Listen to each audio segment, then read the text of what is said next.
Good morning everyone, welcome to Deepu's lifestyle and blogs. रोजच्याप्रमाणे 3:30 वाजता fresh वगैरे होऊन मी लगेचच अभ्यासाला बसलेली आहे आणि आदू झोपलेली आहे। आता 3:30 ते 5:30 पर्यंतचा जो टाइम असतो त्याला ब्रह्ममुहूर्त म्हणतात आणि त्या वेळेमध्ये आपण जे काही इच्छा वगैरे हे व्यक्त करतो किंवा जे काही मॅनिफेस्ट करतो ते लवकरात लवकर युनिवर्स पर्यंत पोहोचतं असं म्हणतात। त्यामुळे सकाळी अभ्यासाला बसायच्या आधी माझं जे काही गोल आहे ती मी 10 टाइम्स एका नोटबुक वरती लिहून काढते। लॉ ऑफ अट्रॅक्शन बद्दल तुम्ही सर्वांनी ऐकलंच असेल, तो तर काम करतोच, पण त्याचबरोबर सारखं गोल लिहून काय होतं ते आपल्या हाताखालून डोळ्याखालून सतत जात राहतं आणि आपल्या माइंडमध्ये फिट होतं की आपल्याला ते गोल पूर्ण करायचे किंवा ते अचीव करायचे। त्यानंतर मेडिटेशन करते।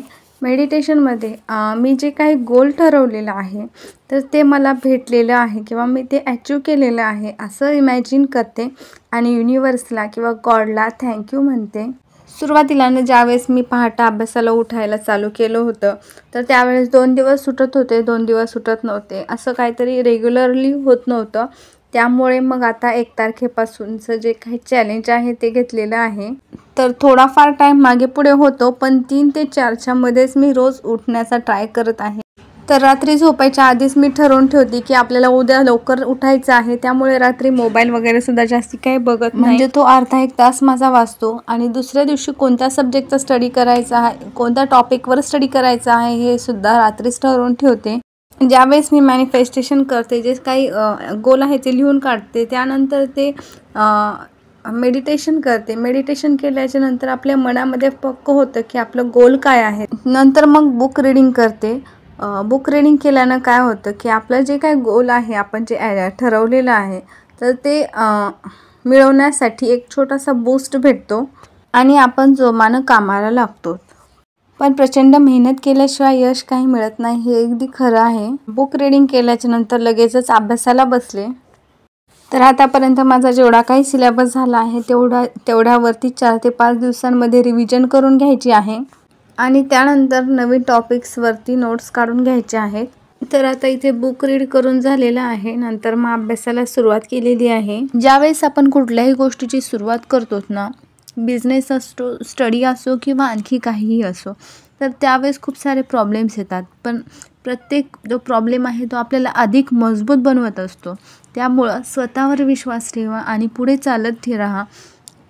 आपले स्वप्न साकार करण्याची क्षमता फक्त आणि फक्त आपल्याच हातात आहे। आज नवीन सुरुवात करा आणि यशस्वी व्हायचे असेल तर सर्वात पहिले आपल्याला स्वतःवर विश्वास ठेवायला हवा।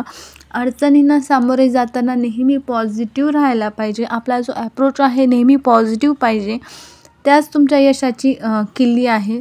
पॉझिटिव्ह थिंकिंगमुळे आपल्याला यश मिळण्याचे चान्सेस खूप जास्ती असतात। आता स्त्रियांना करिअर म्हणून एक नवीन ऑप्शन आलेला आहे, यूट्यूब ब्लॉगिंग किंवा यूट्यूबमध्ये काही आपण करू शकतो। तर कुठलीही आपली जी कल्पना असेल ना, तर ती फक्त मनात ठेवू नका की कोण काय म्हणेल, कसं होईल वगैरे विचार न करता ती प्रत्यक्षात आणण्याचा प्रयत्न करा। तुम्हाला जे काय करायचं आहे ना त्याची सुरुवात करा। अपयश कुणालाच चुकलं नाही आहे, पण त्याची भीती बाळगून बसलात ना तर हाती काहीच लागणार नाही। तर बघा, आता 6:30 वाजेपर्यंत स्टडी केला आणि त्यानंतर आंघोळ वगैरे करून मग मी स्वयंपाकाला लागले। तर आज डाळ टाकून मेथीची भाजी केलेली आणि पिल्लूसाठी इकडे वरण केलेलं।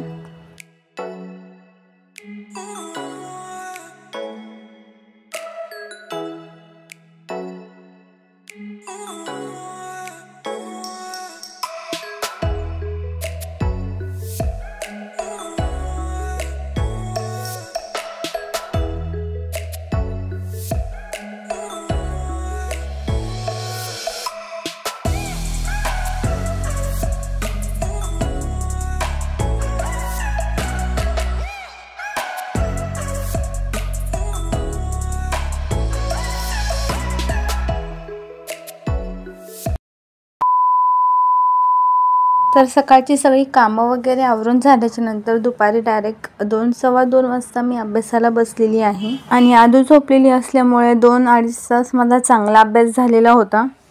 तर आज दुपारपर्यंत माझा अभ्यास झाला होता 4.5 तास। त्यानंतर मग आदूला बाहेर घेऊन गेले आणि त्यानंतर मग रात्री काही अभ्यास करणं झाला नाही। आणि संध्याकाळी ज्यावेळेस बाहेर खेळून आले त्यानंतर मग मी स्वयंपाकाला लागले होते आणि आदू बघा इकडे कशी एकटीच खेळत आहे.